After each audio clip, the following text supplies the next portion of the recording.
Welcome to episode 12 of Dow's Your Way to Psychic Power. Previously, we looked at water, the elixir of life. We asked, why do I have this pain? And how dowsing can keep us in perfect health. In this episode, how our energy bodies affect our physical health. We get our heads round distant healing. And we meet the magic black box that's yours if you want to make one. Some therapists believe that 95% of our physical problems have emotion as their root cause. This emotion can be one suppressed on a daily basis, a bullying boss for instance, or it can be a forgotten trauma going back to childhood. The anger, despair, grief, or whatever becomes lodged in our energy field and, unless resolved, is then reflected in our physical body in the form of chronic dis-ease. Trust your body. The human body has an innate wisdom and a miraculous immune system. As one trainee doctor was told by his professor, your job is to keep the patient happy until he heals himself. The Dowser psychic's job is to balance the body's intelligent and self-organizing energy field. In many cases, nature will do the rest. Past traumas are buried in our energy fields, which will often go on to show in physical effects. Dows, have I a detrimental emotion? And where is it buried? Is this pain in my back associated with buried anger, grief, abandonment, betrayal? Where is this buried emotion located now? The left side of my body? Upper quarter? My heart? My shoulder? Our energy bodies comprise three invisibles: the aura, the chakras, the meridians. The aura, or human energy field, surrounds our physical body. These energy fields move with our emotions. The bigger and brighter they are, the more healthy we are. The chakras are 7 vortexes of energy which connect our energy bodies with the energy field out there. The meridians are the distribution network in the human body which are fed by the chakras. Chakra is the Sanskrit word for wheel. They start at the root of our spines and end at the crown of our heads. The 7 are crown, brow, throat, heart, solar plexus, sacral, and base. When the chakras are balanced and energy is flowing freely, a sense of physical well-being is achieved. And when the physical body's in a state of wellness, the mind feels good too. Balancing the chakras also achieves a state of mental clarity and spirituality, and we'll look later at how to achieve this. Chakras are the focal points of your life force, or prana, and their individual health is vital to your holistic well-being. In ancient tradition, they each have their own colour, the same as those in the rainbow, like crown, violet, representing spiritual connection, wisdom. A weak crown chakra could mean headaches, worry, anxiety, immune disorders, mental and cognitive problems. The brow chakra is indigo and represents our ability to think and make decisions. Also, psychic awareness and harmony. Out of balance, it could lead to visual and sinus problems and headaches. Throat, that's light blue, representing communication, truth, and principles. Unbalanced, it could lead to sore throats, communication problems, earaches or infections, chronic colds, thyroid problems, speech difficulties, chronic tiredness, and depression. Heart chakra, green, representing love, joy and compassion, understanding others. If it's functioning poorly, it could cause circulatory, lung or heart problems. Solar plexus, yellow, representing confidence and control, self-worth, self-confidence, self-esteem. It's connected with digestive problems or liver and pancreas complaints. The sacral chakra is orange, representing sexual energy and reproduction, successful projects and relationships. A lack of balance can create bladder infections, impotence or frigidity, and problems with reproductive organs and fertility. And finally, the base chakra, red, representing physical strength and survival issues like money and food. If this chakra is not working properly, it negatively influences the legs, bones, adrenal glands, colon, kidneys, and spinal column. Prana is constantly flowing into our bodies via the chakras. Chakras store vital information. When you're tense or worried, your corresponding chakra will feel it. Each chakra helps build your personal development. They help you communicate. Each chakra is communicating with all the other chakras. If one is out of balance, this can affect the others. They each are connected to different areas of the physical body. As we've heard, a high proportion of illnesses can be caused by unbalanced chakras whose energies are distributed via the meridians, which are like invisible energy veins and arteries in a person's body. Chakras can be rebalanced, thus restoring the flow around the energy body. And how is this done? With dowsing, of course. To practice, you can try it on a friend. First, ask the permission questions, can I, may I, should I? If the answer's yes to all three, go ahead. If it's no, it means it's not the right time for either you or your partner, so postpone the session for a few hours or the next day. Let's assume, though, it's a yes. Get your partner to lie flat and use any of your techniques to get them to relax, at least down to the alpha level. Beginning with the root chakra, hold your pendulum over the area at the base of the spine and swing it in the usual search position. It'll whirl in a clockwise or anti-clockwise circular movement. This is the pendulum adjusting to the frequency of the chakra. Gradually, it'll reverse its motion. Let it continue to swing until it fades naturally. When this happens, the chakra's been rebalanced and you can move on to the sacral chakra. Sometimes this rebalancing can be as quick as a minute. At other times, it may seem the pendulum will never stop. Either way, it's best to have the stamina to keep going, as this is reassuring to your partner or your client if you progress to being a professional. So, a complete base to crown sequence could take 10 minutes, or an hour, or even longer. But once complete, the recipient will almost certainly feel a sense of euphoria and well-being.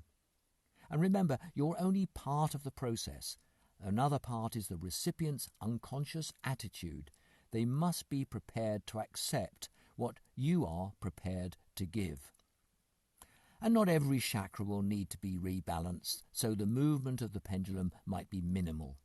And remember, closely associated with our chakras are our auras and meridians. All three are what enable energy healing to work. For a bit of a personal energy spring cleaning, the dowser can help balance his or her energy field by using her dowsing tool allied to her intent. Remember that word, so important. Intent. So douse is my crown chakra out of balance, my brow chakra, my throat chakra, and so on. For optimum mental health, cultivate a positive approach to life. Absence of stress goes well with good health. Love yourself. You're unique. Release your anger and pent-up emotions. Regularly clear your auric fields and chakras of junk. Try to bring peace, balance and harmony into your life.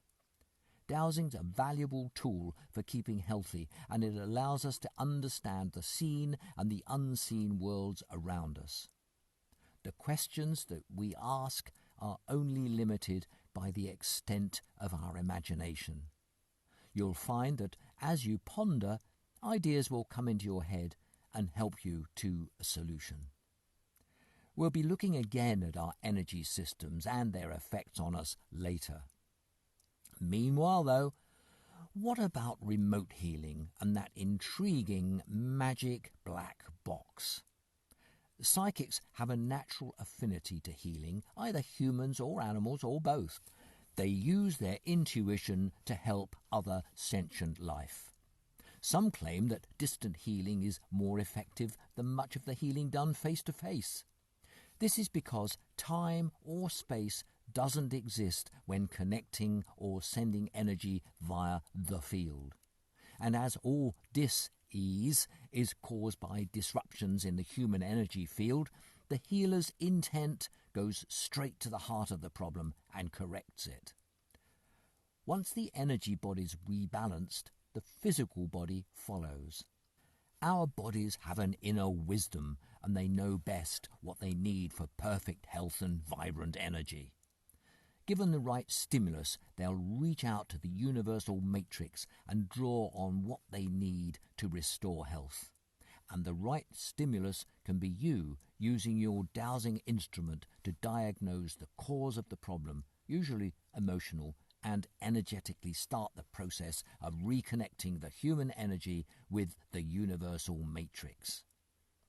Because we're dealing with energies that know no fixed time or place, our intent can travel across the globe in an instant. Our healing intent can work effectively across both time and space.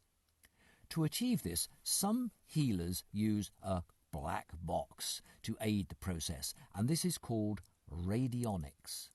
But whether you use a black box to transmit the healing energies or whether you just use visualization, the results are the same. It's just that some people work better with a device that they can program.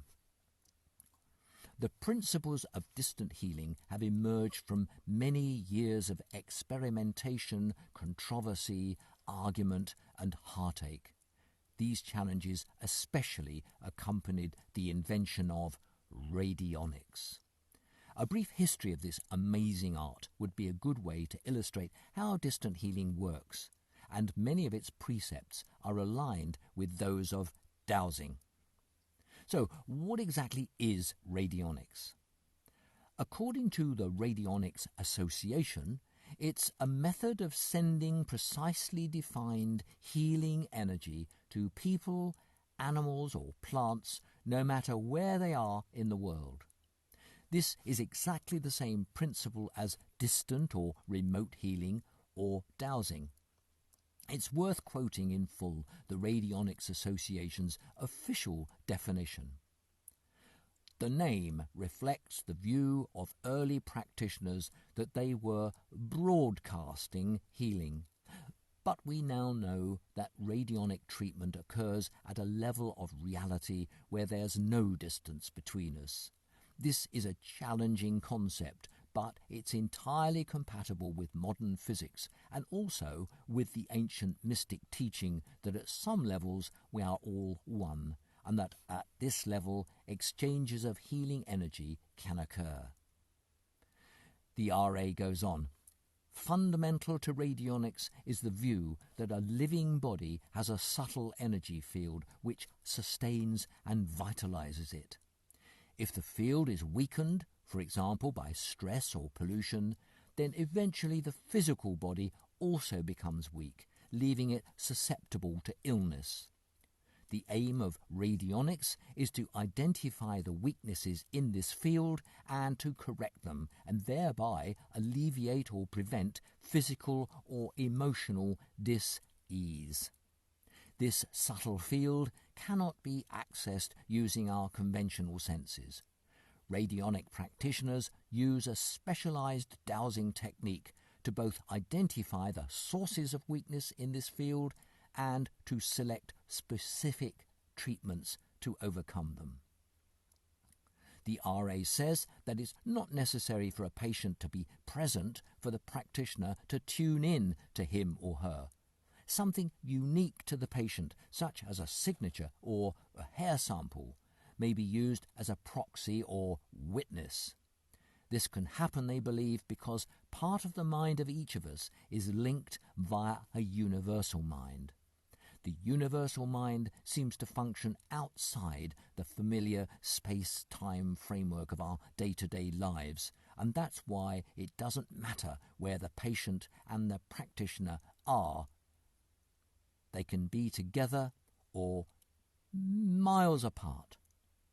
The RA explains that in order for a practitioner to carry out an analysis and treatment, the patient completes a case history form and gives his or her consent. So how exactly is radionic healing carried out? Practitioners use an instrument to both analyze and treat the physical and emotional weaknesses evident in the patient's subtle energy field. The radionic instrument serves to focus the thoughts of the practitioner, and many types are in use, varying in complexity from computerized machines to quite simple devices. Once the weakness in the subtle energy field has been identified, specific healing treatments, usually coded in the form of numbers called rates, are conveyed or broadcast to the patient. I've been quoting at length from the Radionic Association's advice to its members because so many of its principles mirror those of dowsing, and at a different level, the psychic world. Time and space are irrelevant. Results come through focused intent. We're dealing with vibrations, the healing energies, waves, and the material world, particles, and so on. So, what to expect during a radionics treatment? Well, the first sign that treatment's working may be an increased feeling of well-being. An improvement in physical symptoms usually follows. If you've been ill for a long time, several months of treatment might be needed. And what about children, animals, and even plants? According to the Radionics Association, all living things may be treated using radionics. Babies, children, animals respond well to treatment. And using the box, shorthand for a radionic instrument, is commonplace in equestrian circles. Radionic methods have also been successfully employed in horticulture and agriculture. The similarity between the philosophies of the RA and dowsing is striking. My theory is that it's all to do with quantum entanglement, a state of connectedness agreed now pretty universally by scientists. QE demonstrates that all subatomic particles, which make up everything in the universe, are somehow connected, and that any part of us will remain forever connected with all other parts. That's why a spot of blood can carry the vibrations of its owner, and how treating this sample can affect the whole human being. Anyway, I said you could have a radionics machine if you want one, and here's how. Make it yourself. I did, and it works. Forget those expensive offerings on eBay. Google Hieronymus Machine Blueprint and you'll find step-by-step guides to how to make your own. And I guarantee you'll find all the components around the house. Hieronymus is spelled Hieronymous. And a tip, don't feel you have to make it an elaborate creation. The simpler, the better. It still works. Good luck. Coming up in episode 13, Energy Healing is the Psychic's Way. What Albert Einstein teaches us psychics. and where science and the spirit meet. As I expect you're now tired of hearing, all the stuff I'm covering in these podcasts can be found in my book, Tao's Your Way to Psychic Power, available on Amazon or any online retailer. See you at episode 13.